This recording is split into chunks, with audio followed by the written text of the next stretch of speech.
ഡേറ്റാമേറ്റ് info solutions ഇന്ത്യയിലെ തന്നെ ഏറ്റവും ലീഡിംഗ് ആയിട്ടുള്ള ഹോസ്പിറ്റൽ അതുപോലെ ഹോട്ടൽ സോഫ്റ്റ്വെയർ ചെയ്യുന്ന സ്ഥാപനം.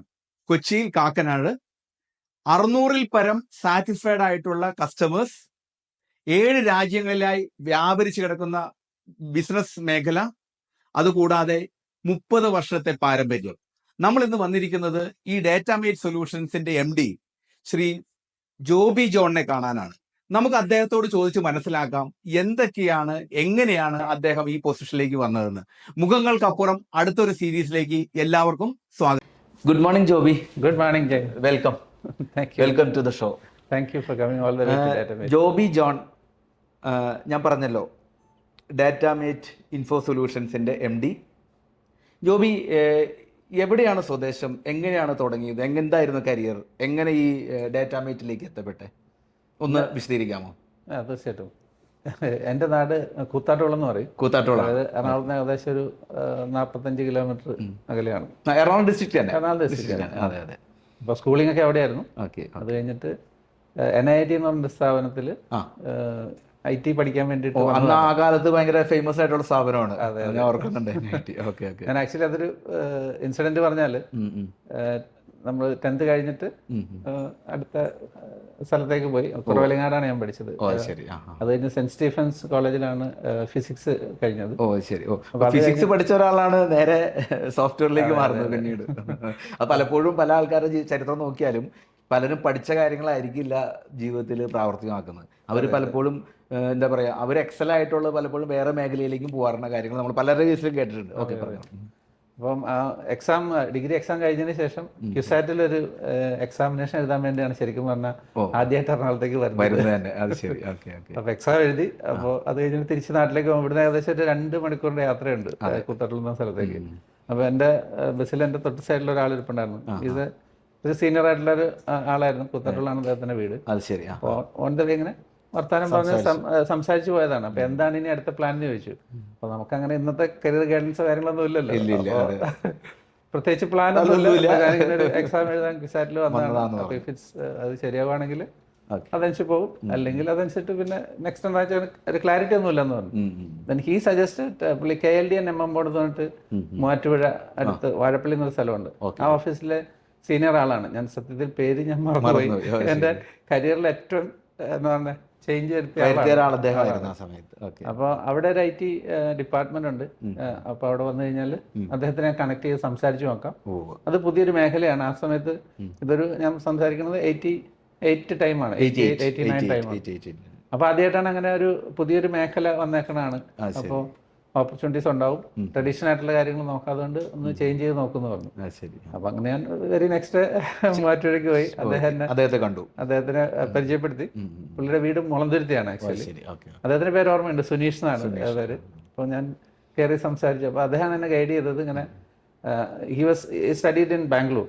അപ്പോൾ ആ സമയത്ത് എറണാകുളത്തുള്ള വേറെ 2 ഓർഗനൈസേഷൻസ് ഉണ്ട്. ഒന്ന് ആപ്ടെക്കും ഒന്ന് NIT ആണ്. അപ്പോൾ NIT-യിൽ പോയി നോക്കാൻ പറഞ്ഞു. പിന്നെ ഞാൻ അവിടെ വന്നു, അതിനൊരു കോഴ്സിന് ജോയിൻ ചെയ്തു.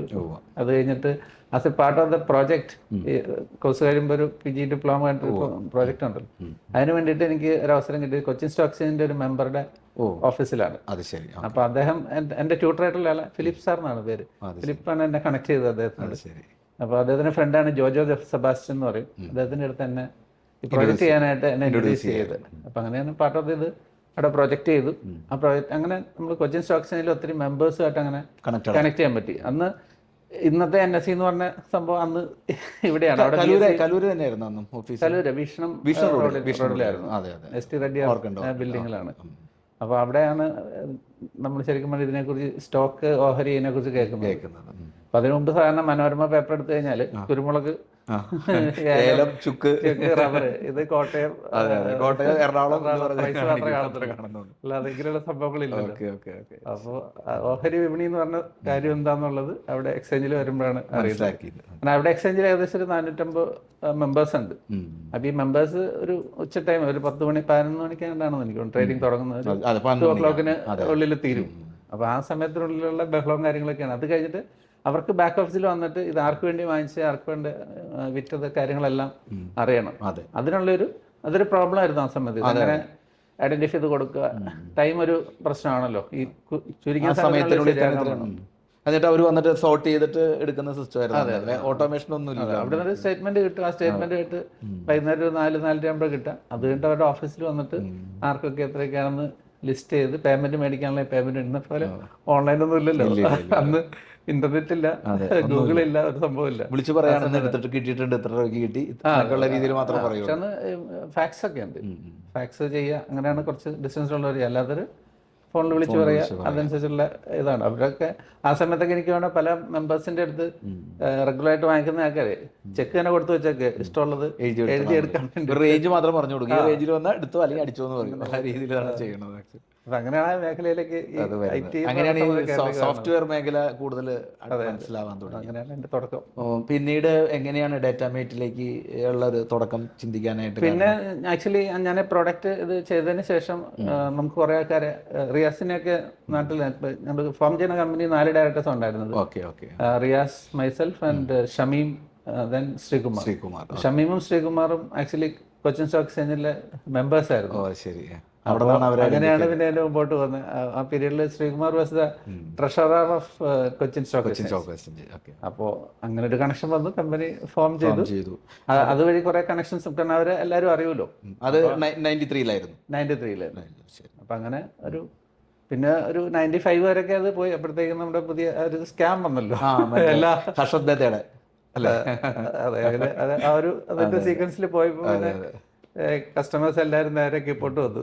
അപ്പോൾ നമുക്കൊരു സമയത്ത് ഏകദേശം 400 മെമ്പേഴ്സ്, അതായത് കൊച്ചിൻ സ്റ്റേഷൻ്റെ 400 മെമ്പേഴ്സ് നമ്മുടെ സോഫ്റ്റ്വെയർ ആണ് ഉപയോഗിച്ചിട്ടുണ്ട്, അവരുടെ ബാക്ക് ഓഫീസിന് വേണ്ടിയിട്ട് ഉപയോഗിച്ചിട്ടുണ്ട്. പിന്നെ ഏത് സമയത്ത് നമ്മൾ ഈ ഹോസ്പിറ്റാലിറ്റിയും ഹെൽത്ത് കെയറിലേക്കും മാറിയത് എപ്പോഴായിരുന്നു? അതൊരു എന്താ പറയാ, നമ്മൾ പ്രത്യേകിച്ച് അതിന് വേണ്ടിയിട്ട് ചെയ്തതൊന്നുമല്ല. നമ്മൾ കൈവച്ച ഒരു ഏരിയ എന്ന് പറയുന്നത് ഓട്ടോമേഷൻ ആവശ്യമുള്ള ഏരിയ. അതുവരെ നിലവിൽ അവിടെ സൊല്യൂഷൻസ് ഒന്നും ഇല്ലാത്തൊരു ഏരിയയാണ്. അപ്പം സ്റ്റോക്ക് എക്സ്ചേഞ്ചിനെ സംബന്ധിച്ച് എൻ്റെ മെമ്പേഴ്സിന് പ്രോസസ് ചെയ്യാനായിട്ട് സൊല്യൂഷൻ ഒന്നുമില്ല. അപ്പം അങ്ങനെയാണ് നമ്മൾ ഒരു സോഫ്റ്റ്വെയർ അതിന് വേണ്ടി ഡെവലപ്പ് ചെയ്യുന്നത്. അങ്ങനെ ചെയ്തുകൊണ്ടിരിക്കുന്ന സമയത്താണ് ഹോട്ടലിനെ സംബന്ധിച്ച് ഇതുപോലെ റിസർവേഷൻസ് ഹാൻഡിൽ ചെയ്യുന്ന ഒരു ബുദ്ധിമുട്ടുള്ള കാര്യം. ട്രഡീഷണൽ ആയിട്ട് നമ്മൾ ഹോട്ടലിൽ പോയി അറിയാം, പണ്ടത്തെ ഫസ്റ്റ് നമ്മൾ ഹോട്ടൽ സോഫ്റ്റ്വെയറിലേക്ക് അല്ല, ഫസ്റ്റ് നമ്മൾ ഈ കൊച്ചിൻ സ്റ്റോക്ക് എക്സ്ചേഞ്ചിന്റെ മെമ്പേഴ്സിനുള്ള സോഫ്റ്റ്വെയർ ആദ്യം ചെയ്തത്. അപ്പൊ നമ്മൾ ഒരു ഡൗൺ ട്രെൻഡ് വന്നല്ലോ, ഞാൻ അങ്ങനെയാണ് നമ്മൾ അടുത്ത മേഖല എന്നുള്ള രീതിയിലാണ് ടൂറിസം ഓപ്ഷൻ കിട്ടി. നമ്മുടെ ഭാരത് ഹോട്ടലിന്റെ ഗോപി സാറാണ് ആദ്യമായിട്ട് ഞങ്ങൾക്ക് അതിനൊരു ഓർഡർ കൊണ്ട് തരുന്നത്. അവിടെ ഹോട്ടൽ സോഫ്റ്റ്വെയർ ഹോട്ടലിനകത്തേക്ക് വരുന്നത്. പിന്നെ നമ്മൾ ഹോട്ടലിൽ തന്നെ കൂടുതൽ ഫോക്കസ് ചെയ്യായിരുന്നു. ഹോട്ടലിൽ ഏകദേശം ഒരു 10-25 ഇൻസ്റ്റലേഷൻസ് ആ സമയത്തായി. അപ്പൊ അന്ന് നമുക്ക് BTSന്റെ കിട്ടി. അത് കഴിഞ്ഞിട്ട് പിന്നെ പ്രസിഡൻസി ഹോട്ടൽ വന്നു, പിന്നെ സീലോഡ് ഹോട്ടൽ വന്നു, പിന്നെ ഇന്റർനാഷണൽ വന്നു. അപ്പൊ അങ്ങനെ കൊച്ചിയിലുള്ള, കാരണം ഇതൊക്കെ സ്റ്റോക്ക് ബ്രോക്കേഴ്സിന്റെ സമയത്ത് യൂഷ്വലി ഇങ്ങനെയുള്ള ഹോട്ടലുകളിലേക്കാണ് എല്ലാവരും പോകുന്നത്. പിന്നെ ആ സമയത്ത് നമ്മൾ ഹോട്ടലിലെല്ലാം ചെയ്യാൻ തുടങ്ങി. അതെ, അപ്പം ഈ റെഫറൻസ് ആണ് അത് എല്ലാം നടക്കുന്നത്. ഇപ്പോൾ ഒരിടത്ത് ചെയ്തിട്ടുണ്ടെന്ന് മനസ്സിലായപ്പോൾ അടുത്ത സ്ഥലത്ത് നമുക്ക് ഓപ്പർച്യൂണിറ്റി കിട്ടി. അങ്ങനെ ഓരോ സ്ഥലങ്ങളിലും ഓരോരോ പുതിയ പുതിയ കാര്യങ്ങൾ ആഡ് ഓൺ ചെയ്ത് കിട്ടിയ. അപ്പൊ നമ്മൾ ആദ്യം ചെയ്തത് ഭരത് ഹോട്ടലാണ്. അവിടെ ബാറിന്റെ ആവശ്യങ്ങളില്ല. അടുത്ത ഹോട്ടലിൽ സെൽ ചെയ്തപ്പോൾ അങ്ങനെ മോഡ്യൂൾ അഡീഷൻ വന്നു. അപ്പൊ അത് നമ്മൾ ആഡ് ചെയ്തു. പിന്നെ കൂടുതൽ ബാങ്കറ്റ് ഫംഗ്ഷൻ നടക്കുന്ന ഹോട്ടലിലെത്തിയപ്പോൾ അതിനുള്ള മോഡ്യൂൾ ആഡ് ചെയ്തു. അപ്പൊ നമ്മൾ ഇതുവരെ ഡെവലപ്പ് ചെയ്തെല്ലാം ഓരോ നീഡ് ബേസിസിൽ ആഡ് ഓൺ വന്നതാണ്. അപ്പൊ നമുക്ക് എത്ര ഹോട്ടലോളം ഉണ്ടാവും നമ്മുടെ ക്ലയന്റ് ലിസ്റ്റിൽ? ഇപ്പൊ നമുക്ക് ഏകദേശം 400 hotels all over India. Majority ഞങ്ങൾക്ക് സൗത്ത് ഇന്ത്യ തന്നെയാണ്. അതിൽ 400+ ഉണ്ടാവും. Mainly 3 star, 4 star and 5 star category. അപ്പൊ പിന്നെ നമ്മൾ ഹെൽത്ത് കെയറിലേക്ക് ഇങ്ങനെ ഹോസ്പിറ്റലിലേക്ക് ഫോക്കസ്, അത് വലിയൊരു കഥയാണ്. കാരണം എനിക്ക് തോന്നുന്നു നമ്മുടെ ഒരു കീ എന്ന് പറയുന്നത് രണ്ടും ഒരുപോലെയാണോ, അതോ നമ്മൾ ഹോസ്പിറ്റലിലല്ലേ നമ്മളൊരു ലീഡർ എന്ന് പറയാലോ? നമുക്ക് കസ്റ്റമർ ബേസ് നോക്കിയാൽ ഹോട്ടലാണ് നമ്പേഴ്സ് കൂടുതൽ, പക്ഷെ വാല്യൂ വൈസ് നോക്കുമ്പോൾ ഹോസ്പിറ്റലിലാണ് ഇത് ചെയ്യുന്നത്. പിന്നെ number of hospitals are much lesser than obviously hotels അല്ലേ? ഹോസ്പിറ്റൽസ് ആർ ഓൾസോ ഷോർട്ടേജ് ഉണ്ടെന്ന് ഇപ്പൊ പാൻഡമിക് ഒന്ന് മനസ്സിലായല്ലോ. റൂംസ് ഇല്ലാതെ വന്നു. അതിന്റെ കാര്യങ്ങൾ അന്ന് നമുക്ക് വലിയൊരു ഡീറ്റെയിൽ സ്റ്റഡി ഉണ്ടായിരുന്നു. എത്ര ബെഡുകൾ കുറവുണ്ട്, ഇത്ര ആൾക്കാർക്ക് ഇത്ര ബെഡ് വേണം എന്നുള്ള കാൽക്കുലേഷനൊക്കെ അന്നാണല്ലോ വന്നത്. ഓക്കെ, ഇപ്പൊ നമുക്ക് എത്രത്തോളം 600ഓളം ഹോസ്പിറ്റൽസ് ആണ് നമുക്കിപ്പോ? എത്ര? അല്ല, നമുക്കൊരു 200 ഹോസ്പിറ്റൽസ് ആണുള്ളത്. അത് പകുതി ഇവിടെ കേരളത്തിലും റിമൈനിങ് ദുബായിലുമായിട്ടാണ് ചെയ്യുന്നത്. ഇപ്പൊ നമുക്കൊരു 6-7 രാജ്യങ്ങളിൽ നമുക്ക് കൂടുതലും കൂടുതലും ഗൾഫ് കൺട്രീസ് ആണോ? കൂടുതലും GCC ആണ്. Okay okay okay. പിന്നെ ഞാൻ കേട്ടിരുന്നു അടുത്ത് നമ്മുടെ ഈ ഫോർച്യൂൺ കേരള അല്ലേ, നമ്മുടെ one among the best 100 companies in Kerala എന്ന് പറഞ്ഞ് നമ്മളെ സെലക്ട് ചെയ്തു എന്ന് പറഞ്ഞു. ഞങ്ങൾക്കൊരു ചെറിയ ഒരു അവാർഡായിരുന്നു. അവാർഡ് കിട്ടി. അതല്ല, അത് വലിയൊരു കാര്യമാണ്. കാരണം 100 ഏറ്റവും നല്ല രീതിയിൽ മൂവ് ചെയ്യുന്ന 100 കമ്പനികളിൽ ഒരാളായിട്ട് നമ്മൾ സെലക്ട് ചെയ്യാന്നുള്ളത് തീർച്ചയായിട്ടും ഒരു അഭിമാന നിമിഷം തന്നെയായിരുന്നു. നമ്മുടെ ഒരു റെക്കഗ്നേഷൻ. എന്ത് റെക്കഗ്നേഷൻ നമുക്ക് സന്തോഷം തന്നെ ആയിരുന്നു. അതാണല്ലോ നമ്മുടെ ഊർജ്ജം. യൂഷ്വലി അതർവൈസ് നമ്മളെ പോലെ ബിസിനസ് ഓണേഴ്സിന് വേറെ എവിടെ നിന്ന് അപ്രിസിയേഷൻ കിട്ടാന്ന് പറഞ്ഞാൽ അത് തന്നെയാണ്. ബാക്കി ക്ലയൻസുമായിട്ടുള്ള ഡീലിങ്സ് മാത്രമേ ഉള്ളൂ. പ്രത്യേകിച്ച് ഇങ്ങനെ പോലെ ഇപ്പൊ റീറ്റെയിൽ മേഖലയിലോ അല്ലെങ്കിൽ അങ്ങനെയുള്ളവർക്കൊക്കെ കുറച്ചും കൂടി പെട്ടെന്ന് കസ്റ്റമർ പബ്ലിക്കിലേക്ക് അറിയാൻ പറ്റും. ഇതെന്ന് പറയുന്നത് ഈ സെഗ്മെന്റിൽ യൂസ് ചെയ്യുന്ന ആൾക്കാർക്ക് മാത്രമേ നമ്മൾ അറിയാൻ പറ്റുള്ളൂ. ഇപ്പൊ നമ്മൾ പല ഹോസ്പിറ്റലൊക്കെ നമുക്കറിയാം, ഹോട്ടൽ നമുക്കറിയാം, പക്ഷെ അവിടെ യൂസ് ചെയ്യുന്ന സോഫ്റ്റ്വെയർ ഏതാണെന്ന് അറിയുന്ന ആൾക്കാർ വളരെ കുറവായിരിക്കും. നമ്മുടെ കൂടെയുള്ള ആൾക്കാർക്ക് മാത്രമേ നമുക്ക് അറിയാൻ പറ്റുള്ളൂ. ഞാൻ ജോമൻ ചോദിച്ച കഥയിലേക്ക് പറഞ്ഞു. ഞങ്ങൾക്ക് തൃശ്ശൂർ ഒരു ഹോട്ടൽ കസ്റ്റമർ ഉണ്ടായിരുന്നു. ആ ഹോട്ടലിന്റെ ഓഡിറ്റ് ചെയ്തുകൊണ്ടിരുന്ന വേണുഗോപാൽ സാറാണ്, സീനിയർ ആയിട്ടുള്ള ചാർട്ടർ അക്കൗണ്ടന്റ്. അപ്പൊ സാറാണ് ശരിക്കും പറഞ്ഞാൽ എന്നെ ഹോസ്പിറ്റലിലോട്ട് കൊണ്ടുവന്നത്. അപ്പോൾ എൻ്റെ ഫസ്റ്റ് ഹോസ്പിറ്റൽ ഞങ്ങളുടെ എന്ന് പറഞ്ഞാൽ വെസ്റ്റ് ഫോർട്ട് ഹോസ്പിറ്റലാണ് തൃശ്ശൂരുള്ള. മോഹൻദാസ് സാറാണ് ആദ്യമേ ഞങ്ങൾ ഈ ഹോസ്പിറ്റൽ ലൈനിലോട്ട് അപ്പൊ Venugopal sir auditing hospital audit ചെയ്യുന്നതായിരുന്നു. അപ്പോൾ അദ്ദേഹം പറഞ്ഞതെന്ന് വെച്ചാൽ, നിങ്ങൾ ഇത് വളരെ സിമ്പിളാണ്, നിങ്ങളുടെ ഹോട്ടൽ സോഫ്റ്റ്വെയറിനകത്ത് ചെക്ക് ഇൻ ചെക്കൗട്ട് ഉണ്ട്, അത് രണ്ടും മാറ്റിയിട്ട് അഡ്മിഷനും ഡിസ്ചാർജും ആക്കുക. വരുന്നു പോകുന്നു. പിന്നെ നിങ്ങൾക്ക് റെസ്റ്റോറന്റ് മോഡ്യൂൾ ഉണ്ട്. അപ്പൊ റെസ്റ്റോറന്റിന്റെ അടുത്ത് ഫാർമസി എടുക്കുക. പിന്നെ നമുക്ക് ബാർ ഉണ്ട്, ബാർ എടുത്ത് മാറ്റിയിട്ട് ലാബാക്കുക. പിന്നെ നമുക്ക് ബാങ്കറ്റ് ഹോൾസ് ഉണ്ട്, അത് മാറ്റിയിട്ട് തിയേറ്ററിന്റെ ഇതാക്കുക. അപ്പൊ ഇത്രയും ചെയ്ത് കഴിഞ്ഞാല് സംഭവം സിമിലാരിറ്റി പുള്ളിയെ പറഞ്ഞത് എങ്ങനെ തുടങ്ങിയാൽ മതി എന്ന് പറഞ്ഞു. അങ്ങനെയാണ് സത്യം പറഞ്ഞു കഴിഞ്ഞാൽ എന്താ പറയാ തുടങ്ങിയത്. അത് ഇറങ്ങി കഴിഞ്ഞപ്പോൾ മനസ്സിലായതൊന്നുമല്ല ശരിക്കുള്ള കിടപ്പെന്നുള്ളത്. അപ്പൊ നമുക്ക് ശരിക്കും ഇപ്പോഴും നോക്കിക്കഴിഞ്ഞാൽ ഇപ്പൊ ഓരോ ഹോസ്പിറ്റൽ, എൻ്റെ ഒരു നോക്കുമ്പോൾ നമ്മൾ പെട്ടെന്ന് നോക്കുമ്പോൾ ഒരു ഹോസ്പിറ്റലിന്റെ സെയിം താനം തന്നെ മറ്റവർക്കും കൊടുത്താൽ പറ്റും. പക്ഷെ എന്നാലും കുറെ കസ്റ്റമൈസേഷൻ വരും അല്ലേ? ഓരോ ഹോസ്പിറ്റലിൽ ചേഞ്ച് വരുമ്പോൾ എങ്ങനെയായിരിക്കും? ഞാനിപ്പോ ഹോട്ടലിന്റെ എങ്ങനെ കമ്പയർ ചെയ്യാം. ഹോട്ടലിന് വെച്ചാൽ 3 star hotel, 4 star hotel, 5 star hotel, അതിനൊരു സ്റ്റാൻഡേർഡ് SOP ഉണ്ട്. അപ്പൊ അത് ഒരു പരിധി വരെ നമുക്ക് കസ്റ്റമൈസേഷൻ ആവശ്യം അധികം വരത്തില്ല. കാരണം അതൊരു വെൽ സെറ്റ് സ്റ്റാൻഡേർഡ് ആയിട്ട്. അപ്പൊ അങ്ങനെ ഹോസ്പിറ്റൽ അങ്ങനെ നോക്കിക്കഴിഞ്ഞാൽ 100 ബെഡ് ഹോസ്പിറ്റൽ, 500 ബെഡ് ഹോസ്പിറ്റൽ, അങ്ങനെ ഒരു സ്റ്റാൻഡേർഡ് നമുക്ക് പറയാൻ പറ്റില്ല. ഓക്കെ, ആകെ നമുക്ക് പുതിയതായിട്ട് വരുന്ന സ്റ്റാൻഡേർഡ്സ് എന്ന് പറയുന്നത് NABH അല്ലെങ്കിൽ അങ്ങനത്തെ കാര്യങ്ങളുണ്ട്. പക്ഷെ അതുകൊണ്ട് ഒരിക്കലും ഇത് അതേവിടെ തന്നെ അവിടെ ഓടുന്നു നമുക്ക് പറയാൻ പറ്റില്ല. അപ്പോൾ ഹോസ്പിറ്റലിനെ സംബന്ധിച്ച് എപ്പോഴും ഒരു കസ്റ്റമൈസേഷൻ എലമെന്റ് അവിടെ ഉണ്ട്. there is some difference between two hospitals. Even bed strength same ആണെങ്കിൽ പോലും SOPയിൽ വ്യത്യാസങ്ങളുണ്ടാവും. ഇപ്പൊ നമുക്ക് കുറെ ചാരിറ്റബിൾ ഹോസ്പിറ്റൽസ് ഉണ്ട്, ക്രിസ്ത്യൻ ചാരിറ്റബിൾ ഹോസ്പിറ്റൽ ഉണ്ട്, എല്ലാ കാറ്റഗറിയിലും ഉണ്ട്. അപ്പൊ അതിന്റെ ഒരു ഫംഗ്ഷൻ എന്ന് പറഞ്ഞത് വ്യത്യാസങ്ങളുണ്ട്. പക്ഷെ എന്നാൽ ഒരു 70%, 80% സിമിലർ ആണ്. അപ്പൊ ഈ 20% കളിയാണ് ശരിക്കും പറഞ്ഞാൽ കസ്റ്റമൈസേഷൻ എന്ന് പറയുന്നത്. ഇപ്പൊ നമ്മൾ മെയിനായിട്ട് ഈ 2 സോഫ്റ്റ്വെയർ ഇപ്പൊ ചെയ്യുന്നുള്ളൂ. അതെ, ഞങ്ങള് രണ്ട് ഹോട്ടൽ സോഫ്റ്റ്വെയറും ഹോസ്പിറ്റൽ സോഫ്റ്റ്വെയർ. ഈ ഹോട്ടലിന്റെ ഇതിലേക്ക് തിരിയുന്നതിന് മുമ്പ് ഇഷ്ടംപോലെ പരിപാടി ചെയ്തിട്ടുണ്ട്. സ്ട്രീംലൈൻ ചെയ്ത് ഇപ്പൊ ഈ 2 പ്രൊഡക്റ്റ് തന്നെയാണ് സ്പെഷ്യലൈസേഷൻ. നമ്മൾ എനിക്ക് തോന്നുന്നു ഇനി എന്തെങ്കിലും പ്ലാൻ ഉണ്ടോ പുതിയ മേഖലയിലേക്ക്? എന്തെങ്കിലും ഫ്യൂച്ചർ പ്ലാൻ വല്ലതുണ്ടായി അപ്പാർട്ട് ഫ്രം ഹോസ്പിറ്റൽ ഓർ ഹോട്ടൽസിന്ന് അങ്ങനെ എന്തെങ്കിലും പ്ലാൻ ഉണ്ടോ? നമ്മൾ ഇപ്പൊ വർക്ക് ചെയ്യുന്ന 2 ഇൻഡസ്ട്രിയും ഒരു റിസഷൻ ഫ്രീ ഇൻഡസ്ട്രി ആയിട്ട് മൂവ് ചെയ്യുന്നതാണ്. കാരണം ഹോസ്പിറ്റാലിറ്റി, ഹെൽത്ത് കെയർ എല്ലാ കാലവും ഉണ്ടാവും. അതും ഡിമാൻഡ് കൂടി വരുന്നുള്ളൂ, റിക്വയർമെന്റ് കൂടി വരുന്നു എന്നുള്ളതാണ്. പിന്നെ ടെക്നോളജി അതിനകത്ത് എപ്പോഴും അഡോപ്റ്റ് ചെയ്ത് വരുന്നുണ്ട്. അപ്പൊ നമ്മളെ സംബന്ധിച്ച് അതിൽ തന്നെ ഇത് ഇറങ്ങി വരുമ്പോഴാണ് നമുക്ക് മനസ്സിലാവും ഇനി ഒത്തിരി ചെയ്യാനുള്ളത്. അപ്പോൾ നമ്മൾ ഓരോ ദിവസം അങ്ങനെ പുതിയത് കണ്ടുവരുമ്പോഴത്തേക്ക് ഇനി കുറെ കാര്യങ്ങൾ ചെയ്യാനുണ്ടെന്ന് തോന്നുന്നു. അപ്പൊ പിന്നെ വേറൊരു വെർട്ടിക്കലിനെ കുറിച്ച് നിലവിൽ നമ്മൾ ആലോചിക്കുന്നില്ല. മെയിൻലി ഈ 2 വെർട്ടിക്കലിൽ പോകാന്നുള്ളതാണ് ആവശ്യം. നമുക്ക് ഇതിൽ തന്നെ ഗ്രോത്ത് ഉണ്ടല്ലോ. അപ്പൊ നമ്മള് ഹോസ്പിറ്റൽസ് നോക്കിയാറില്ല, സ്പെഷ്യലൈസേഷൻ പിന്നെ സൂപ്പർ സ്പെഷ്യാലിറ്റി എന്ന് പറയുന്ന പോലെ നമ്മുടെ ഒരു മേഖലയിൽ അതിൽ തന്നെ കൂടുതൽ റിസർച്ച് ചെയ്യുക, കൂടുതൽ കാര്യങ്ങൾ അതിനകത്ത് കൊണ്ടുവരാം, ഒരു ഡെപ്ത്, ദെൻ അതിനുശേഷം ഒരു വിട്ട് കൊണ്ടുവരാ എന്നുള്ള ഉദ്ദേശത്തിലാണ്. ഇപ്പൊ നമുക്ക് പ്രസൻസ് ഉള്ളത് കേരളത്തിലും UAE-ലുമാണ്. അപ്പൊ അതിന് ഏകദേശം ഇപ്പോൾ ഒരു സ്റ്റാൻഡേർഡ് ആയിട്ടുണ്ട്. അപ്പൊ അതിനെ നമ്മളിനി എങ്ങനെ എക്സ്പാൻഡ് ചെയ്യാൻ പറ്റും എന്നുള്ളതാണ് ഇപ്പോൾ നമ്മൾ നോക്കിക്കൊണ്ടിരിക്കുന്നത്. ഒരു പാൻ ഇന്ത്യ പ്രസൻസും എൻ്റെ GCC പ്രസൻസിലേക്ക് പോകാന്നുള്ളതാണ് നമ്മൾ. അപ്പോൾ അവിടെ വേറെ പ്രൊഡക്റ്റുകൾ മറ്റു വെട്ടിക്കൽ വരുമ്പോൾ അത് ഫോക്കസ് മാറിപ്പോകും. സോ ഇതിൽ തന്നെ ഫോക്കസ് എന്നുള്ളതാണ് ചെയ്യാന്നുള്ളത്. ഇപ്പോഴത്തെ ആലോചിച്ചുകൊണ്ടിരിക്കുന്നത്. പിന്നെ നമ്മളൊരു ഹ്യൂമൻ റിസോഴ്സിൻ്റെ ഒരു സോഫ്റ്റ്വെയർ സെപ്പറേറ്റ് ആയിട്ട് നമ്മളിപ്പം ഫോം ചെയ്തിട്ടുണ്ട്. അതെന്ന് വെച്ചാൽ അത് ഏത് ഇൻഡസ്ട്രിക്കും പറ്റുന്നത്. നമ്മൾ ആക്ച്വലി ചിന്തിച്ചത് നമ്മുടെ പാൻഡമിക് ടൈം വന്നപ്പോഴാണ്. ഞങ്ങൾക്ക് 2 വെർട്ടിക്കലുള്ളൂ, ഒന്ന് ഹോസ്പിറ്റാലിറ്റി, ഹെൽത്ത് കെയർ. ഹോസ്പിറ്റാലിറ്റി അറിയാമല്ലോ, ആ ടൈമിൽ കംപ്ലീറ്റ്ലി ക്ലോസ്ഡ് ആയിരുന്നു. അത് സീറോ ആയിപ്പോയി. ഈവൻ ഹോസ്പിറ്റലാണെങ്കിൽ പോലും ആ സമയത്ത് എനിക്ക് കോവിഡ് റിലേറ്റഡ് ആയിട്ട് മാത്രം ആൾക്കാർ പോകുള്ളായിരുന്നു. വേറൊരു കാര്യത്തിന് ആൾക്കാർ പോകാൻ ധൈര്യം ഉണ്ടായിരുന്നില്ല. സർജറിയോ എന്തെങ്കിലും ഉണ്ടെങ്കിൽ നമുക്ക് മാറ്റി വയ്ക്കാം, പതുക്കെ മതി, അത്ര എമർജൻസി, മരിച്ചു പോകുന്നുള്ള അവസ്ഥയില്ലാത്ത കേസൊക്കെ എല്ലാവരും ചെയ്തു. ആ സമയത്ത് നമുക്ക് എങ്ങനെയുണ്ടായിരുന്നു നമ്മുടെ ഓർഗനൈസേഷൻ മാനേജ് ചെയ്യാൻ? എങ്ങനെയായിരുന്നു നമുക്ക് ആ സമയത്ത്? എല്ലാവർക്കും ബുദ്ധിമുട്ടുണ്ടായ പോലെ തന്നെ ഞങ്ങൾക്ക് ബുദ്ധിമുട്ടുണ്ടായിരുന്നു. പിന്നെ ഹോട്ടൽ കംപ്ലീറ്റ്ലി ഓൾമോസ്റ്റ് ഇതായിരുന്നു. പക്ഷെ ഹോസ്പിറ്റലിനെ സംബന്ധിച്ച് ഡിമാൻഡുകൾ വന്നു. പിന്നെ അവിടെ നമുക്കൊരു ഗുണം ഉണ്ടായെന്ന് വെച്ച് കഴിഞ്ഞാൽ ആ സമയം വരെ എല്ലാം ഫിസിക്കലി ചെല്ലണമെന്ന് പറഞ്ഞുകൊണ്ടിരുന്ന ആൾക്കാരെല്ലാം വരണ്ട, നമ്മൾ ഓൺലൈനിലാക്കിക്കൊണ്ടായി. അപ്പൊ അതൊരു വലിയൊരു നേട്ടമായി, അതൊരു എളുപ്പമായി. പിന്നെ യൂഷ്വലി ഹോസ്പിറ്റലിനെ സംബന്ധിച്ച് ഇലക്ട്രോണിക് മെഡിക്കൽ റെക്കോർഡാണ് ഇപ്പോഴത്തെ ഒരു ചെയ്തുകൊണ്ടിരിക്കുന്നത്, ഡിജിറ്റൈസേഷൻ എന്നുള്ള ആംഗിൾ.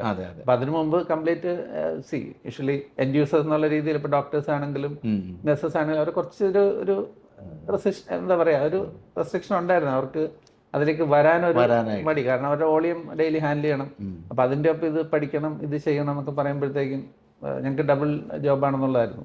അതുകൊണ്ട് പൊതുവെ അതിനൊരു അക്സെപ്റ്റൻസ് കുറവായിരുന്നു ആദ്യം. അങ്ങനെയായിരുന്നു. വന്നതിന് ശേഷം അവർ എല്ലാവരും മാനേജ്മെന്റ് ആഗ്രഹമുണ്ട് ചെയ്യണം, പക്ഷേ എല്ലാവരുടെ സൈഡിൽ നിന്നുള്ള സപ്പോർട്ട് കിട്ടാത്തതുകൊണ്ട് അങ്ങനെ ഡിസിഷൻ എടുത്ത് മാറാൻ പറ്റില്ല. ഇവിടെ വന്നപ്പോൾ അവർക്ക് ഒരു ഓപ്ഷൻ ഇല്ലാതെ ആയിപ്പോ അവർ പോസ്റ്റ് പോകുന്നുള്ള ലെവലിലായി. ആ സമയത്തൊക്കെ നമുക്കതൊരു എളുപ്പമായി.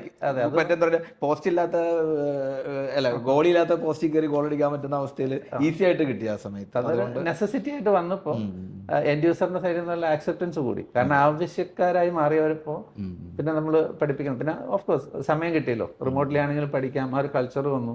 അപ്പൊ ഇപ്പൊ അത് നമുക്ക് ശരിക്കും പറഞ്ഞാൽ ബെനിഫിറ്റ് ആയിട്ടുണ്ട്. പല ഇംപ്ലിമെന്റേഷൻ നമ്മളിപ്പോൾ റിമോട്ട്ലി ചെയ്യാൻ പറ്റുന്നുണ്ട്. നേരത്തെ 6 മാസം കൊണ്ട് കംപ്ലീറ്റ് ചെയ്തുകൊണ്ടിരുന്ന പ്രോജക്റ്റുകളൊക്കെ ഇപ്പൊ നമുക്ക് 2 മാസം പോലും വേണ്ട പറ്റും. കാരണം ഇതൊക്കെ ഓൺലൈനിലേക്ക് മാറ്റാൻ പറ്റി. നമുക്ക് കുറെ ട്രെയിനിങ്സ് എല്ലാം കുറെ വീഡിയോസിലായി. അപ്പൊ അതൊക്കെ നമ്മൾ ഈ ഒരു എന്താ പറയുക, കോവിഡ് പഠിപ്പിച്ച ഗുണങ്ങളാണ്. ഇപ്പൊ നോക്കിക്കഴിഞ്ഞപ്പോൾ ഏകദേശം 30 വർഷം അല്ലേ, 30 വർഷം കംപ്ലീറ്റ് ചെയ്തു.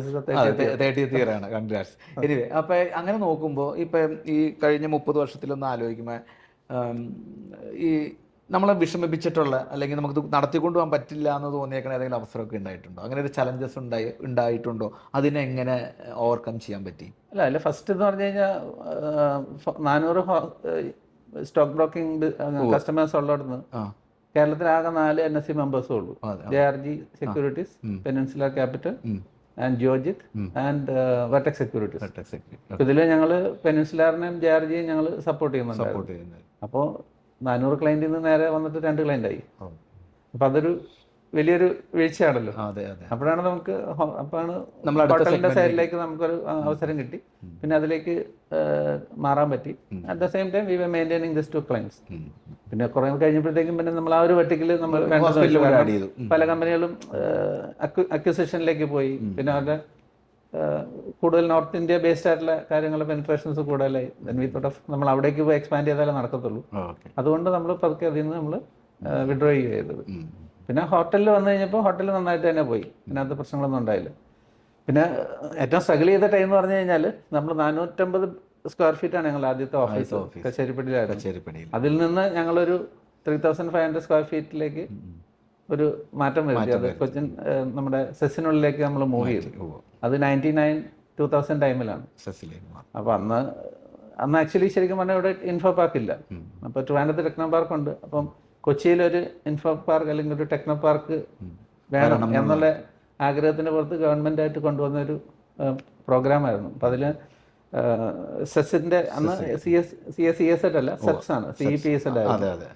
സെപ്സും BSNL വിദേശ സഞ്ചാർ നിഗം ലിമിറ്റഡും KSIDCയും കൂടി പ്ലാൻ ചെയ്തിട്ട് ഒരു പ്രോഗ്രാം അറേഞ്ച് ചെയ്തു KSIDC ഓഫീസിൽ വെച്ച്. അപ്പം അതിൽ ഞാനും റിയാസും പങ്കെടുത്തു. അങ്ങനെ അന്ന് അവിടെ ഒരു യൂണിറ്റ് തുടങ്ങാനായിട്ട് MOU സൈൻ ചെയ്തു.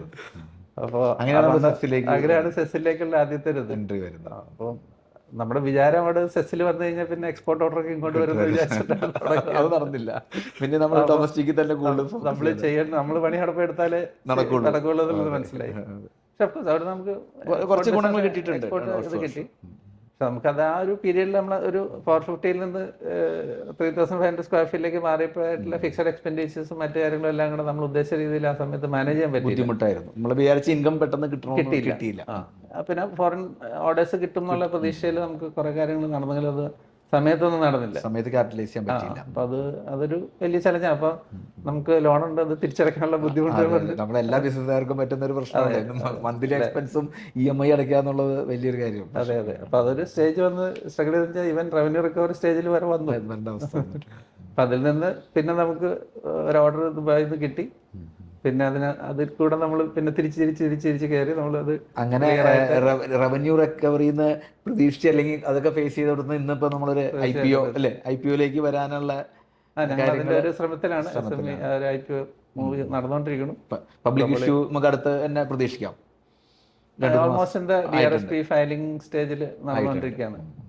അപ്പൊ നമുക്കൊക്കെ ഇതിന്റെ ഒരു ഷെയർ ഹോൾഡർ ആയിട്ട് മാറാനായിട്ട് ഷെയർ എടുക്കാനുള്ള ഓപ്ഷൻസ് കിട്ടും.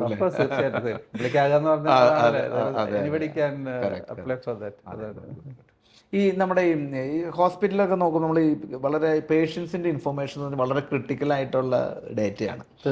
അപ്പൊ അവരുടെ ആ ഡേറ്റ സെക്യൂരിറ്റിയും അതുപോലെ കംപ്ലയൻസ് ഒക്കെ നമ്മുടെ സോഫ്റ്റ്വെയർ എങ്ങനെ മാനേജ് ചെയ്യുന്നു? സോഫ്റ്റ്വെയറിനെ കഴിഞ്ഞ് കൂടുതൽ സോഫ്റ്റ്വെയർ ടൈമിൽ ആക്ച്വലി നമ്മൾ ഡാറ്റ ഇതിൽ കൂടെ ക്യാപ്ചർ ചെയ്യുന്നു, നമ്മളൊരു ഡാറ്റാബേസ് സെർവറിൽ കീപ്പ് ചെയ്യുന്നു. ആ സെർവറിന്റെ സെക്യൂരിറ്റി മെയിനായിട്ട് നോക്കാനുള്ളത്. ഇപ്പോൾ through software there are multiple type of authentications കൊടുക്കുന്നത്. യൂസർ ബേസ്ഡ് ഉണ്ട്, അതുപോലെ തന്നെ കുറെ ഗ്രൂപ്പ്സുകളുണ്ട്, ദെൻ ഓപ്പറേറ്റിംഗ് സിസ്റ്റം ബേസ്ഡ് ആയിട്ടുള്ള കാര്യങ്ങളുണ്ട്, ദെൻ ഫയർവാൾ സെറ്റിംഗ്സ് അത് ഹോസ്പിറ്റലിന്റെ അവർ തന്നെ ചെയ്യേണ്ട കാര്യങ്ങളുണ്ട്, പിന്നെ ആന്റിവൈറസിന്റെ കാര്യങ്ങളുണ്ട്. പിന്നെ ഓഫ്കോഴ്സ് ഇതിനൊന്നും ഫൈനൽ ഇതില്ലല്ലോ. അത് ഇപ്പോഴും ഫ്രാൻസ് അതൊക്കെ ഉണ്ട്. സംസാരിച്ച് നമുക്ക് അങ്ങനെ സൈറ്റുകൾ അധികം ഒന്നും പ്രശ്നങ്ങൾ വന്നിട്ടില്ല. പിന്നെ now we are moving to ഒരു ക്ലൗഡ് ഇൻഫ്രാസ്ട്രക്ചർ ഇപ്പം പുതിയതായിട്ട് വരുന്നുണ്ട്. നമ്മുടെ സോഫ്റ്റ്വെയർ ഒരു ബ്രൗസർ ബേസ്ഡ് ആയതുകൊണ്ട് നമുക്ക് 3 പ്ലാറ്റ്ഫോം നമുക്ക് കൊടുക്കാൻ പറ്റും. അതായത് ഇപ്പോൾ ഹോസ്പിറ്റൽ ഓൺ പ്രമൈസ് ആണെങ്കിൽ നമുക്ക് കൊടുക്കുന്നുണ്ട്. പിന്നെ ചില ഹോസ്പിറ്റൽ ഗ്രൂപ്പ് ഓഫ് ഹോസ്പിറ്റൽ ഉണ്ടാവും. അപ്പോൾ അവരുടെ ഒരു പ്രൈവറ്റ് ക്ലൗഡ് അവർ ഫോം ചെയ്യും. അപ്പോൾ അങ്ങനെയാണെങ്കിൽ നമ്മുടെ സോഫ്റ്റ്വെയർ അവരുടെ പ്രൈവറ്റ് ക്ലൗഡിൽ ഹോസ്റ്റ് ചെയ്യാൻ പറ്റും. പിന്നെ സ്മോളർ ക്ലിനിക്സ് ഉണ്ട്, മേ ബി 2 ഡോക്ടേഴ്സ് 3 ഡോക്ടേഴ്സ് അങ്ങനെയുള്ള ഇൻഡിവിജ്വൽ റൺ ചെയ്യുന്നത്. അപ്പോൾ അതിന് നമ്മുടെ ഒരു മാനേജ്ഡ് ക്ലൗഡ് ഓപ്ഷൻ പബ്ലിക് ആയിട്ടുള്ളത് നമ്മൾ കൊടുക്കുന്നുണ്ട്. അപ്പോൾ അതൊരു OCI പ്ലാറ്റ്ഫോമാണ് ഇപ്പോൾ നമ്മൾ ചൂസ് ചെയ്തേക്കണത്, ഒറക്കിൾ ക്ലൗഡ് ഇൻഫ്രാസ്ട്രക്ചർ. അപ്പോൾ ആ ഇൻഫ്രാസ്ട്രക്ചറിൽ ഓഫ് കോഴ്സ് അതുപോലെയുള്ള കമ്പനികൾക്ക് കുറേ കാര്യങ്ങൾ അതിനകത്ത് ഇൻബിൽറ്റ് ചെയ്ത് പോയിക്കോളും. ഈ പറയുന്ന സെക്യൂരിറ്റി ആസ്പെക്ട്സ് എല്ലാം അതിൽ ടേക്ക് കെയർ ചെയ്യുന്നുണ്ട്. സോ കസ്റ്റമറെ സംബന്ധിച്ച് ഡാറ്റയാണ് ഏറ്റവും സെക്യൂർ ആയിട്ട് വേണ്ടത്. സോഫ്റ്റ്വെയർ സൈഡ് നമുക്ക് എപ്പോൾ വേണമെങ്കിലും നമുക്ക് അപ്ഡേറ്റ് ചെയ്ത് കൊടുക്കാവുന്നതേ ഉള്ളൂ. അപ്പം അതിനുള്ള റിഡൻഡൻസീസ് നമ്മൾ പറയുന്നുണ്ട്. അങ്ങനെയൊക്കെ അതൊക്കെയാണ് നമ്മളിപ്പോൾ ചെയ്തുകൊണ്ടിരിക്കുന്ന കാര്യങ്ങൾ. ഇപ്പൊ നമ്മൾ നോക്കിക്കഴിഞ്ഞാൽ ലോകം അത്ര ഫാസ്റ്റ് ആയിട്ട് പോണത്. ടെക്നോളജി എല്ലാ മേഖലയിലും ഭയങ്കര അപ്ഡേഷനാണ്. ഇപ്പൊ ഹോസ്പിറ്റലിൽ തന്നെ നോക്കിക്കഴിഞ്ഞാലും റോബോട്ടിക് സർജറി, അതുപോലെ അങ്ങനെ പുതിയ പുതിയ ട്രെൻഡുകളൊക്കെ ഒത്തിരി അങ്ങനെ ഈ ഹോസ്പിറ്റൽ ഇതിലേക്ക് വരുന്നുണ്ടോ? അങ്ങനെ വരുന്നുണ്ടെങ്കിൽ നമ്മൾ എന്തൊക്കെയാണ് നമ്മുടെ സോഫ്റ്റ്വെയറിൽ നമ്മൾ വരുത്തേണ്ട ചേഞ്ചസ്, അഡാപ്റ്റ് ചെയ്യേണ്ടത് എന്തൊക്കെയാണ്? ടെക്നോളജി പണ്ട് കാലമായിട്ട് കമ്പയർ ചെയ്ത് നോക്കുമ്പോഴത്തേക്ക് ഭയങ്കര ഫാസ്റ്റ് ആയിട്ടാണ് മാറുന്നത്. അതെ, പണ്ട് ഞങ്ങൾ സോഫ്റ്റ്വെയർ ഒക്കെ ഉണ്ടാകുമ്പോൾ 2000 ഡെവലപ്പ് ചെയ്ത സോഫ്റ്റ്വെയർ നമ്മൾ 10 വർഷം 15 വർഷം വരെയൊക്കെ അത് അതേപോലെ മാറ്റങ്ങൾ വരുത്തുന്നുണ്ട്. ഇന്നിപ്പം ചേഞ്ചസ് വളരെ ഫാസ്റ്റ്. ഇപ്പൊ വണ്ടികളുടെ കാര്യത്തിൽ ഏത് മേഖല നോക്കിയാലും ഭയങ്കരമാണ് ചേഞ്ച് ആണ്. അപ്പോൾ അത് 2 രീതിയിൽ തന്നെ എടുക്കാം. അത് പ്ലസും ആണ് മൈനസും ആണ്. ഒന്ന് നമ്മൾ ഈ ചുരുങ്ങിയ സമയം കൊണ്ട് അത് ഇൻവെസ്റ്റ് ചെയ്ത് തിരിച്ചു പിടിക്കണം. അതെ. സെക്കൻഡ് തിങ് ഇസ് നമ്മുടെ എക്സിസ്റ്റിംഗ് കസ്റ്റമറിന് തന്നെ അത് നമുക്ക് വിൽക്കാനും പറ്റും. കാരണം ഈ ചുരുങ്ങിയ ഇപ്പൊ വണ്ടികളും വണ്ടി വാങ്ങിച്ചു കഴിഞ്ഞാൽ 10 വർഷം ഉപയോഗിക്കായിരുന്നു. ഇപ്പൊ നമ്മള് 5 വർഷം ഉപയോഗിക്കുമ്പോൾ വണ്ടി മാറ്റും. അപ്പൊ ആ സെയിം കസ്റ്റമർക്ക് തന്നെ ഒരു പോസിബിലിറ്റി അവിടെ ഉണ്ടല്ലോ, പുതിയ വണ്ടി കൊടുക്കാൻ. അപ്പൊ ടെക്നോളജി മാറുന്നതുകൊണ്ട് നമുക്ക് ഗുണമുണ്ട് ദോഷമുണ്ട്. അപ്പൊ ഞങ്ങളിപ്പോ എന്തായാലും ടെക്നോളജി മാറുമ്പോൾ മാറിയേ പറ്റുള്ളൂ. ബിസിനസ് കാലങ്ങളുടെ അനുസരിച്ച് നമ്മൾ ഇന്നോവേറ്റ് ചെയ്തേ പറ്റൂ. അതെ. അപ്പോൾ റിസർച്ച് ആൻഡ് ഡെവലപ്മെന്റ് എന്ന് പറയുന്നത് ഏത് കമ്പനിക്കും നിലനിൽപ്പിന്റെ ആവശ്യമാണ്, അതോടൊപ്പം സ്കെയിലപ്പ് ചെയ്യാനുള്ള ഓപ്പർച്യൂണിറ്റിയാണ്. ഇപ്പോൾ ഹോസ്പിറ്റലിൽ ഇപ്പോൾ എല്ലാവരും പറയുന്നത് എന്താണ്, ഈ സ്റ്റാർട്ടപ്പുകൾ എന്ന് പറയും. ഇപ്പൊ നമ്മൾ ഈ 30 വർഷം കൊണ്ട് ഒരു 6 സ്റ്റാർട്ടപ്പ് ചെയ്തിട്ടുണ്ട്. കാരണം ഓരോ 6 വർഷം 7 വർഷം കൂടുമ്പോഴും ഒരു ഇന്നോവേഷൻ അവിടെ വരുവാണ്. എക്സിസ്റ്റിംഗ് ടീമിന്റെ ഡൊമൈൻ നോളജ് നമുക്ക് എടുക്കാൻ പറ്റുള്ളൂ. ടെക്നോളജി മാറിയല്ലോ. അപ്പൊ പുതിയ ടൂൾസും പുതിയ ടെക്നിക്സും അറിയാവുന്ന ആളെ നമ്മളതിനകത്ത് ഗ്രൂപ്പിലേക്ക് കൊണ്ടുവരും. അപ്പൊ നമുക്ക് ഒരു സീനിയേഴ്സും ഉണ്ടാവും ജൂനിയേഴ്സും ഉണ്ടാവും. അപ്പൊ യങ്സ്റ്റേഴ്സിന്റെ ഇതിനെ കൂടെ കൂടിയിട്ടുള്ള ഒരു മിക്സിലാണ് നമ്മൾ കൊണ്ടുപോകുന്നത്. കംപ്ലീറ്റ് യങ്സ്റ്റേഴ്സ് ആയിട്ട് നമുക്ക് ചെയ്യാൻ പറ്റില്ല. കംപ്ലീറ്റ് നമ്മൾ എന്താ പറയുക ഓൾഡ് ജനറേഷനിലും പറ്റത്തില്ല. അപ്പൊ അത് ആ ഡൊമൈൻ്റെ നോളജ് നമുക്കുണ്ട്. ഇതിനകത്ത് പുതിയതായിട്ടുള്ള ടെക്നിക്സും ടൂൾസും ഉപയോഗിച്ചിട്ട് ചെയ്യാനും പറ്റും. അതാണ് നമ്മളിപ്പോൾ കണ്ടിന്യൂ ചെയ്തുകൊണ്ടിരിക്കുന്ന കാര്യങ്ങൾ. പിന്നെ ഇന്നോവേഷൻ പറഞ്ഞു കഴിഞ്ഞാൽ നമ്മൾ ഹോസ്പിറ്റൽസ് നമ്മൾ ചെയ്യുന്നത് വെച്ച് കഴിഞ്ഞാൽ ഒരു എൻ്റയർ എൻവയോൺമെന്റ് പേപ്പർലെസ്സും ഫിലിംലെസ്സും ആക്കുക എന്നുള്ളതാണ്. അപ്പൊ പേപ്പർലെസ് അച്ചീവ് ചെയ്യുന്നത് നമ്മൾ ഇലക്ട്രോണിക് മെഡിക്കൽ റെക്കോർഡ് എന്നുള്ള കോൺസെപ്റ്റ് പ്രകാരമാണ്. അപ്പൊ പണ്ട് നോക്കി അറിയില്ല, ഹോസ്പിറ്റലിൽ ചെല്ലുമ്പോൾ മെഡിക്കൽ റെക്കോർഡ് ഫയലാണ് നമ്മളെ ഫയലും കൊണ്ട് നേഴ്സ് കൂടെ വരും. അതെ. അപ്പൊ അത് ഫുൾ പേപ്പർലെസ് ആക്കി. അപ്പോൾ ഹോസ്പിറ്റലിനെ സംബന്ധിച്ച് ഹ്യൂജ് സേവിംഗ് ആണ്. സ്റ്റേഷനറി കോസ്റ്റ് മാത്രം കുറയും. ഇപ്പൊ ഒരു എക്സാമ്പിൾ പറഞ്ഞു കഴിഞ്ഞാൽ ഞങ്ങൾക്ക് കൊച്ചി തന്നെയുള്ള ഒരു ഹോസ്പിറ്റലാണ് 350 ബെഡ് ഉള്ളത്. അപ്പൊ നമ്മളൊരു 1 ഇയർ കൊണ്ട് അതിന്റെ ഇൻവെസ്റ്റ്മെന്റ് തിരിച്ചു കിട്ടി. ഈ ഹാർഡ്വെയറിനും സോഫ്റ്റ്വെയറിനും ഒക്കെ കൊടുക്കുന്ന ഇൻവെസ്റ്റ്മെന്റ്സ് 1 വർഷത്തിനുള്ളിൽ തിരിച്ചു കിട്ടി. കാരണം അത്ര റിയൽ എസ്റ്റേറ്റ് ഉണ്ട്. ഇപ്പൊ ഒരു ഹോസ്പിറ്റലിനെ സംബന്ധിച്ച് ഒരു 2000 സ്ക്വയർ ഫീറ്റ് ഏരിയ ആയിരിക്കും ഈ മെഡിക്കൽ റെക്കോർഡ് വെക്കാൻ വേണ്ടിയിട്ടുള്ള സ്ഥലം. ഇത് കംപ്ലീറ്റ് ഒരു ചെറിയ സെർവർ റൂമിലേക്ക് മാറി. അപ്പൊ ഒരു ഹോസ്പിറ്റൽ ആക്ച്വലി എനിക്ക് അറിയാം, അവർ ഈ ഏരിയ ഉണ്ടായിരുന്ന ഇപ്പൊ ഒരു പ്രൊസീജിയർ റൂം ആക്കി മാറ്റി. ഓർത്തോപെഡിക്സിന്റെ സർജറീസ് അവിടെ നടക്കുന്നത്. അപ്പൊ അതിന്ന് ജനറേറ്റ് ചെയ്യുന്ന പണ്ടൊക്കെ എനിക്ക് ഓർമ്മയുണ്ട്, ചില സമയത്ത് നമ്മൾ ഒത്തിരി 4-5 വർഷമായി വന്നു എന്ന് പറഞ്ഞ് ഈ ഫയൽ എടുക്കാനായിട്ട് തന്നെ എത്ര സമയം എടുത്ത് പൊടിയൊക്കെ തട്ടി എടുത്തിട്ടാണ് അതിന്റെ ഉള്ളിൽ നിന്ന് എടുത്തുകൊണ്ടിരുന്നത്. അത് തന്നെയല്ല, ഇപ്പം ഫയൽ തന്നെ നടന്നില്ലല്ലോ, ഒരാളെ കൊടുക്കും. അപ്പൊ അവിടെ ലേബർ കോസ്റ്റ് പറയും. പിന്നെ ഈ പറയുന്ന സ്റ്റേഷനറിയുടെ ടോട്ടലി കോസ്റ്റ് പറയും. പ്രിന്റ് ചെയ്യാനുള്ള പ്രിന്റേഴ്സും അതിന്റെ ഇങ്കും അതിന്റെ എല്ലാം സ്റ്റോറേജ് സ്പേസിന്റെ കോസ്റ്റ് തന്നെ ഭയങ്കരമല്ല, അത് കുറയും. അങ്ങനെ ഒത്തിരി ഫിലിമൊക്കെ എങ്ങനെ നമുക്ക് അതിൽ ചെയ്യാൻ പറ്റും? കാരണം പേപ്പറും ഒക്കെ ഇപ്പൊ ഈ പറഞ്ഞ സ്കാനിങ്ങിന്റെ റിപ്പോർട്ട് അതുപോലെ എക്സ്റേസ് ഒക്കെ ഞങ്ങൾ ആദ്യകാലത്ത് ഫോക്കസ് ഉണ്ടായിരുന്നത് എന്താണ്, നമുക്കൊരു accounting side, inventory side, billing side ഇതൊക്കെ ഓട്ടോമേറ്റ് ചെയ്യാന്നുള്ളതാണ് കാലഘട്ടത്തിൽ. അത് നമ്മൾ ചെയ്ത് കഴിഞ്ഞപ്പോഴത്തേക്കും പിന്നെ വന്നത് നമുക്ക് റിപ്പീറ്റഡ് ആയിട്ടുള്ള ജോബ്സ് എന്ന് മാത്രം പറഞ്ഞിട്ടുണ്ട്. അത് നമുക്ക് എങ്ങനെ കുറയ്ക്കാൻ പറ്റും, ആ ടൈം സേവ് ചെയ്യാൻ പറ്റും. പിന്നെ ആക്യുറസി എന്തെങ്കിലും അത് കൂട്ടാൻ മാർഗമുണ്ട്. മിസ്റ്റേക്സ് ഇപ്പൊ ഹ്യൂമൻ എറേഴ്സ് എപ്പോഴും ഉണ്ടാവുമല്ലോ. അപ്പൊ അതിന്റെ എങ്ങനെ കുറയ്ക്കാൻ പറ്റും. അങ്ങനെയാണ് നമ്മൾ ആദ്യം ചെയ്യുന്നത്. ലാബിന്റെ എക്യുപ്മെന്റ്സ് ഉണ്ട്. അപ്പൊ ഒരു ദിവസം ഇപ്പൊ 1000 പേഷ്യൻസ് വന്ന സ്ഥലമാണെന്നുണ്ടെങ്കിൽ ആവറേജ് ഒരു 800 അല്ലെങ്കിൽ 750 ടെസ്റ്റുകൾ ഉണ്ടാവും. 700 ടെസ്റ്റ് വന്ന് പ്രിന്റ് ചെയ്യുന്ന ഒരു റിപ്പോർട്ടിന് അറ്റ്ലീസ്റ്റ് ഒരു 3 മിനിറ്റ് എടുക്കുവാണെങ്കിൽ 700 × 3 2100 മിനിറ്റ് വേണം അവസാനത്തെ പേഷ്യന്റിന് റിപ്പോർട്ട് കിട്ടാനായിട്ട്. അത് മണിക്കൂറായിട്ട് കൊടുക്കുമ്പോൾ എത്ര മണിക്കൂർ ഇന്നത്തെ ദിവസം കിട്ടില്ല അല്ലെ, ഒരാളെ ചെയ്യണം. അപ്പൊ അത്രയും ചെയ്യുമ്പോൾ അതിന്റെ മിസ്റ്റേക്സും വരാം. അപ്പൊ നമ്മൾ ആ സമയത്ത് ലാബ് എക്യുപ്മെന്റ് ഉള്ളിൽ ഇന്റർഫേസ് ചെയ്ത്, അതായത് ഡാറ്റ എക്യുപ്മെന്റിൽ നേരിട്ട് കൊണ്ടുവരും. അപ്പൊ ഡോക്ടർ ഇന്ന് ടെസ്റ്റ് ചെയ്യാൻ പറഞ്ഞാൽ അതിന് സാമ്പിള് ബാർകോഡ് പ്രിന്റ് ചെയ്തിട്ട് അതിൽ കൊടുത്തു വെച്ച് കഴിഞ്ഞാൽ മെഷീൻ ഓട്ടോമാറ്റിക് ആയിട്ട് ബാർകോഡ് റീഡ് ചെയ്തതിന് റിസൾട്ട് തരും. റിസൾട്ട് നമ്മൾ സോഫ്റ്റ്വെയർ വഴി റീഡ് ചെയ്തെടുക്കും.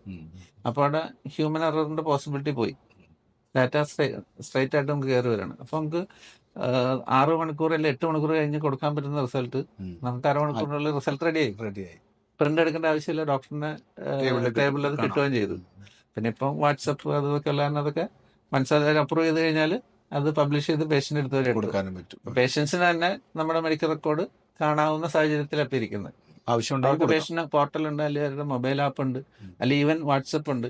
അപ്പൊ അതിൽ കൂടെ എന്റെ ലാബ് റിപ്പോർട്ട് കാണാം, എന്റെ ഒരു 4 വർഷത്തെ മെഡിക്കൽ ഹിസ്റ്ററി അതിൽ നിന്ന് കിട്ടും. ഞാനിപ്പോ കഴിച്ചുകൊണ്ടിരിക്കുന്ന മെഡിസിൻ ഏതാണെന്ന് അറിയാം. അപ്പം ഞാൻ വേറെ സിറ്റിയിൽ പോവുകയാണെങ്കിൽ ഇതെടുത്ത് കാണിച്ചാൽ നമ്മൾ ഡോക്ടറെ കാണിച്ചാൽ ഓക്കെ ഇതൊക്കെയാണ് എന്റെ അസുഖം, ഇതൊക്കെയാണ് ചെയ്തുകൊണ്ടിരിക്കുന്നത്, ഇപ്പൊ എന്റെ ബുദ്ധിമുട്ട് ഇതാണ്, ക്ലിയർ ആയിട്ട് കിട്ടൂലേ.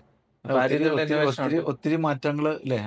അപ്പൊ ആ ഒരു ബില്ലിംഗ് സോഫ്റ്റ്വെയർ എന്നുള്ള അന്ന് നമ്മളതിനെ വിളിച്ചുകൊണ്ടിരുന്ന ഹോസ്പിറ്റൽ മാനേജ്മെന്റ് സിസ്റ്റം എന്ന് പറഞ്ഞിട്ടുണ്ട്. ഇപ്പൊ അതിനെ നമ്മൾ വിളിക്കുന്നത് ഹോസ്പിറ്റൽ ഇൻഫർമേഷൻ സിസ്റ്റം എന്ന് പറയും. അപ്പൊ ഇൻഫർമേഷൻ സിസ്റ്റത്തിലേക്ക് വന്നപ്പോഴാണ് ഈ ക്ലിനിക്കൽ ഇൻഫർമേഷൻസ് കൂടുതലായിട്ട് ഇതിനകത്തേക്ക് ഇൻകോർപ്പറേറ്റ് ചെയ്ത് തുടങ്ങിയത്. അപ്പൊ അത് തന്നെ ഒരു വലിയ മാറ്റമാണ് ആ ഒരു ഡൊമൈനകത്ത് നമ്മൾ പുതിയതായിട്ട് കൊണ്ടുവന്നിരിക്കുന്നത്. പിന്നെ അത് കഴിഞ്ഞപ്പോൾ നമുക്ക് ഫിലിംലെസ് ആക്കണം. അപ്പൊ ഫിലിംലെസ് ആക്കുക എന്നുള്ളത് അതിന് പാക്സ് എന്ന് പറയും, PACS എന്ന് പറയും, പിക്ചർ അർക്കൈവിംഗ് ആൻഡ് കമ്മ്യൂണിക്കേഷൻ സിസ്റ്റം എന്നാണ് പറയുന്നത്. അപ്പൊ ആ സിസ്റ്റം വന്നു കഴിഞ്ഞപ്പോൾ നമുക്ക് ഇനിയിപ്പോൾ ഫിലിമും എടുക്കേണ്ട ആവശ്യമില്ല. അപ്പോൾ നേരെ റിസൾട്ട് ഈ CT, MRI, എക്സ്റേ മെഷീൻ നമുക്ക് കിട്ടുവാണ്. ആ റിസൾട്ട് ഇപ്പം ഇൻ കേസ് ഇപ്പം എമർജൻസി ഒരു ട്രോമ പേഷ്യന്റ് വന്നു, അപ്പോൾ ഹോസ്പിറ്റൽ വന്നപ്പോൾ ഇത് CT എടുക്കാൻ പറഞ്ഞു.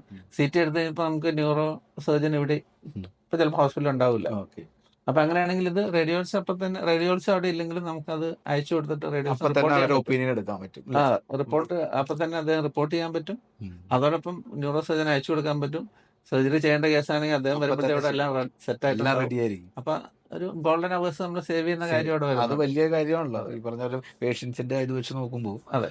അപ്പൊ ഒരു ഇപ്പം എന്താ പറയാ, നമ്മുടെ സ്ട്രോക്ക് വന്ന പേഷ്യന്റ് ആണ്. അപ്പൊ അവരിതുപോലെ ഇത് എടുത്തു കഴിയുമ്പോൾ ഇമ്മീഡിയറ്റ് ആയിട്ട് പറഞ്ഞാൽ അപ്പൊ അതിന്റെ കാര്യങ്ങൾ ഗോൾഡൻ അവേഴ്സ് എങ്ങനെ ഹാൻഡിൽ ചെയ്യണം എന്നുള്ളത് അവിടെ നമുക്ക് പെട്ടെന്ന് ഇതിൽ കൂടെ ചെയ്യാൻ പറ്റും. അപ്പൊ അത് വലിയൊരു സേവിങ് ആണ്. അപ്പൊ ഞങ്ങൾ പുതിയതായിട്ട് ആ ഒരു ലൈനിലേക്ക് കൂടെ ആഡ് ഓൺ ചെയ്തു. ഒരു ഡിവിഷൻ നമ്മൾ ഒരു കമ്പനി ഫോം ചെയ്തു. That company is exclusively doing this imaging and അത് ഫാക്സ് റിലേറ്റഡ് കാര്യങ്ങളാണ് അതിൽ ചെയ്യുന്നത്. പിന്നെ നമുക്ക് പുതിയ ഇന്നോവേഷൻ ഇപ്പം ബിസിനസ് ഇന്റലിജൻസ്. ഇപ്പം ഹോസ്പിറ്റലിനെ സംബന്ധിച്ച് ഡാറ്റ എല്ലാം അവിടെ കയ്യിലിരിപ്പുണ്ട്. പക്ഷെ ഈ ഡാറ്റ എല്ലാം കയ്യിൽ ഇരുന്നിട്ട് കാര്യമില്ലല്ലോ. നമുക്ക് തന്നെ കാണേണ്ട കാര്യങ്ങൾ മാത്രം, അതായത് ശ്രദ്ധിക്കേണ്ട ഏരിയാസ് മാത്രം ശ്രദ്ധിച്ച് ഡിസിഷൻ എടുത്ത് പോകാൻ പറഞ്ഞു. ഒത്തിരി കാര്യങ്ങളുണ്ടെങ്കിൽ നമുക്ക് ഡിസിഷൻ എടുക്കാൻ പറ്റില്ല, നമ്മൾ തന്നെ കൺഫ്യൂസ്ഡ് ആവും. അപ്പൊ കൺഫ്യൂഷൻ തീർത്തോണ്ട് ഒരു ആവശ്യമുള്ള ഏരിയാസ് മാത്രം നമ്മൾ ഹോസ്പിറ്റലിൽ KPI ഉണ്ടാവും. അങ്ങനെ കുറെ കാര്യം നമ്മൾ സെറ്റ് ചെയ്യുന്നുണ്ട്. ഇത് നോക്കുമ്പോൾ അതിന്റെ സിഇഒക്ക് അറിയാൻ പറ്റും എവിടെയാണ് നമ്മൾ ഇടപെടേണ്ടത്. ചില കാര്യങ്ങൾ സ്മൂത്ത് ആയിട്ട് പോകുന്നുണ്ട്, നമ്മൾ അവിടെ പോയി പ്രത്യേകിച്ച് ശല്യപ്പെടുത്തി പ്രശ്നമാക്കേണ്ട കാര്യമില്ല. ചില കാര്യങ്ങളിൽ പ്രശ്നമുണ്ട്, അവിടെ ഞാൻ ഇടപെടണം. അപ്പൊ അത് ഇടപെട്ടത് എങ്ങനെ മൂവ് ചെയ്യുന്നുണ്ടോ എന്ന് കണ്ടുപിടിക്കാൻ പറ്റും. അതിനുള്ള ഹെൽപ്പുകളാണ് നമ്മളിപ്പോൾ ഒരു സാധാരണ ട്രഡീഷണൽ ഒരു സോഫ്റ്റ്വെയർ വെണ്ടറിൽ നിന്ന് മാറിയിട്ട് നമ്മൾ ഇതൊക്കെ ചെയ്യുന്ന ഒരു വാല്യൂ ആയിട്ട് സർവീസസ് ആയിട്ട് കൊടുക്കും. അങ്ങനെ ആവശ്യമുള്ളവർക്ക് മാത്രം അത് നമ്മൾ പ്രൊവൈഡ് ചെയ്യുന്നു. അപ്പൊ അതിന്റെ റിസൾട്ട് അത്രമേ വ്യത്യാസമാണ്. ഇപ്പോൾ എക്സാമ്പിൾ പറഞ്ഞാൽ ഇപ്പോൾ എല്ലാ ഇൻവെന്ററി മാനേജ്മെന്റ് സിസ്റ്റത്തിലും ഉണ്ടാവും ABC analysis, fast moving stock FSN analysis, പിന്നെ സ്റ്റോക്ക് ഏജിങ്, ഇതൊക്കെ ഉണ്ടാവും. പക്ഷെ ഒരു 16,000 അല്ലെങ്കിൽ 12,000 മെഡിസിൻസ് ഉള്ളിടത്ത് നമ്മൾ ഇന്നത്തെ ദിവസം എത്ര ക്വാണ്ടിറ്റിയാണ് ഓർഡർ ചെയ്യേണ്ടതെന്ന് ചോദിച്ചാൽ ആർക്കും പറയാൻ പറ്റില്ല. അതിന് ശരിക്കും അനാലിസിസ് ആവശ്യമുണ്ട്. അപ്പോൾ നമ്മൾ അങ്ങനത്തെ കാര്യങ്ങളാണ് ഇപ്പോൾ ഹെൽപ്പ് ചെയ്തത്. റീസെൻ്റ്ലി ഒരു ഹോസ്പിറ്റൽ നമ്മൾ ഡിഫൈൻ ചെയ്ത് കൊടുത്തു. 27 items നിങ്ങൾ വാങ്ങിച്ചു വെച്ച് കഴിഞ്ഞാൽ അത് ഫാസ്റ്റ് മൂവിങ് ആണ്, പക്ഷെ നിങ്ങളുടെ ഇപ്പോഴത്തെ സ്റ്റോക്ക് അനുസരിച്ചിട്ട് ഇത് സെയിൽ നടക്കില്ല, അത് നഷ്ടപ്പെട്ടു പോകും. അതാണ് ഐഡന്റിഫൈ ചെയ്ത് കൊടുത്തത്. എക്സ്പയർ അല്ല, ഇത് ഓപ്പർച്യൂണിറ്റി ആണ്. അതായത് ഈ ഐറ്റം ഫാസ്റ്റ് മൂവ് ചെയ്യുന്നതാണ്, പക്ഷെ നമുക്ക് ആവശ്യത്തിന് സ്റ്റോക്ക് ഇല്ല. സ്റ്റോക്ക് കൂടുതൽ എടുത്ത് വെക്കണം. അത് എത്ര എന്നുള്ളതാണ് ചോദ്യം. അത് അവർക്ക് അറിയില്ല. സജസ്റ്റ് ചെയ്ത് പറയാണ് 27 ഐറ്റം. അതൊരു ആവറേജ് നോക്കിയിട്ടാണ് ചെയ്യുന്നത്. കഴിഞ്ഞ ഒരു കുറച്ച് നാളത്തെ, ഒരു മാസത്തെ, ഒരു 2 മാസത്തെ പല കാര്യങ്ങളും അതിന് ഒത്തിരി കാര്യങ്ങളുണ്ട്. അത് വെച്ചിട്ടാണ് നമ്മുടെ മിനിമം സ്റ്റോക്ക് ലെവൽ എന്നുള്ള ലെവലിലേക്ക് പറയുകയാണ്. ഇത്ര സ്റ്റോക്ക് നിങ്ങൾ ഈ 27 ഐറ്റം ഇത്ര ക്വാണ്ടിറ്റി നിങ്ങൾ വാങ്ങിച്ചു വെച്ചാൽ ഇത്രയും റവന്യൂ ലോസ് നിങ്ങൾക്ക് വരും, അത് ഒഴിവായി കിട്ടും. അങ്ങനെ നമ്മൾ സ്റ്റഡി ഓപ്പർച്യൂണിറ്റി ലോസ് ആണ് അവർക്ക്. പുറത്തു പോയി അവർ പുറത്തേക്ക് പോകും. പിന്നെ നമുക്ക് കോസ്റ്റ് ഓഫ് ഇനാക്ഷൻ എന്ന് പറയാം. ഇതാ ഇനാക്ട് ചെയ്യാതെ പോയി, കാരണം ഇവിടെ ജനറേറ്റഡ് ആയിരുന്നു, ഹോസ്പിറ്റലിന് ആവശ്യമുള്ളതാണ്, പക്ഷെ നമ്മൾ വാങ്ങിച്ചു വെച്ചില്ല. പക്ഷെ വേറെ ഒരു സാധനം അല്ലാതെ ഇരിപ്പുണ്ട്, അത് പോയില്ല. ഇത് എക്സസൈസ് അത് ഞങ്ങൾ 3 months എക്സസൈസ് ചെയ്ത് കഴിഞ്ഞപ്പോൾ 27 ഐറ്റം പറഞ്ഞിട്ട് 23 items അവർ വാങ്ങിച്ചു വെച്ചിരുന്നു. ഈ 23 items അവർക്ക് ഞങ്ങൾ പ്രെഡിക്റ്റ് ചെയ്ത പോലെ ഏകദേശം ഒരു 15 lakhs അഡീഷണൽ പറഞ്ഞിരുന്നത്. അതിനകത്ത് 14.75 lakhs കറക്റ്റ് ആയിട്ട് അവർക്ക് വന്നിട്ടുണ്ട്. ആ റിപ്പോർട്ടിൽ നിന്ന് നമുക്ക് മനസ്സിലായി. അത് തന്നെ വലിയൊരു സേവിംഗ് ആണ്. അപ്പൊ അതുപോലെ തന്നെയല്ല കുറെ ഐറ്റംസ് അവിടെ മൂവ് ചെയ്യണ്ടായിരുന്നില്ല. മൂവ് ചെയ്യാത്തതിന് ഇത് റീപ്ലേസ് ചെയ്ത് കൊടുത്തു. അതായത് ഹോസ്പിറ്റലിനെ സംബന്ധിച്ച് 10 പൈസ എക്സ്ട്രാ മുടക്കില്ല. ഉള്ളി ആ മോണിറ്ററിംഗ് സിസ്റ്റം ഉള്ളതുകൊണ്ട് മാത്രമാണ് അവർക്ക് അത് കിട്ടുന്നത്, സേവിങ്സ് കാണുന്നത്. റിപ്പോർട്ടുകൾ ഒരുമാതിരി എല്ലാ സോഫ്റ്റ്വെയറിലും ഉണ്ടാവും. പക്ഷെ ഇത് സ്പെസിഫിക് ആയിട്ട് നമ്മൾ ഈ 17,000 ഐറ്റത്തിൽ നിന്ന് 27 ഐറ്റത്തിലേക്ക് വരണ്ടേ, അവിടെയാണ് പ്രശ്നം. അത് ഏതാണെന്നുള്ളത്. അപ്പൊ അങ്ങനത്തെ ഉള്ളൊരു മൊമെന്റിലേക്കാണ് അത്. നമ്മുടെ ഒരു ഇത്രയും വർഷത്തെ എക്സ്പീരിയൻസും മറ്റേ ഇതെല്ലാം വെച്ചിട്ട് നമ്മൾ ഓരോന്നോരോന്ന് പുതിയത് ഡെവലപ്പ് ചെയ്യുന്ന കാര്യങ്ങളാണ്. അപ്പൊ ഒരു BI കാര്യങ്ങൾ കൊണ്ടുവന്നു, മെഷീൻ ലേണിംഗ് ചെയ്തുകൊണ്ടിരിക്കണം. നമുക്ക് നിർത്താൻ പറ്റില്ലല്ലോ, ഇതിങ്ങനെ അങ്ങനെ വേണമല്ലോ, എങ്ങനെ മൂവ് ചെയ്തുകൊണ്ടിരിക്കണം. അപ്പൊ സന്തോഷം ജോബി. അപ്പൊ നമുക്ക് എന്തായാലും ഇങ്ങനെ ജോബിനെ വന്ന് കാണാനും ജോബിയുടെ കമ്പനിയെ കുറിച്ച് ഇത്രയും നല്ല രീതിയിലൊരു എക്സ്പ്ലനേഷൻ തരാനും സാധാരണ ആൾക്കാർക്ക് മനസ്സിലാവുന്ന ഭാഷയിലാണ് ജോബി എല്ലാം പറഞ്ഞത്. അപ്പൊ അതിനും പ്രത്യേകം ചാനലിന്റെ പേരിലും എൻ്റെ വ്യക്തിപരമായ നന്ദിയും പറയുന്നു. Thank you so much. Thanks a lot. Okay, thank you.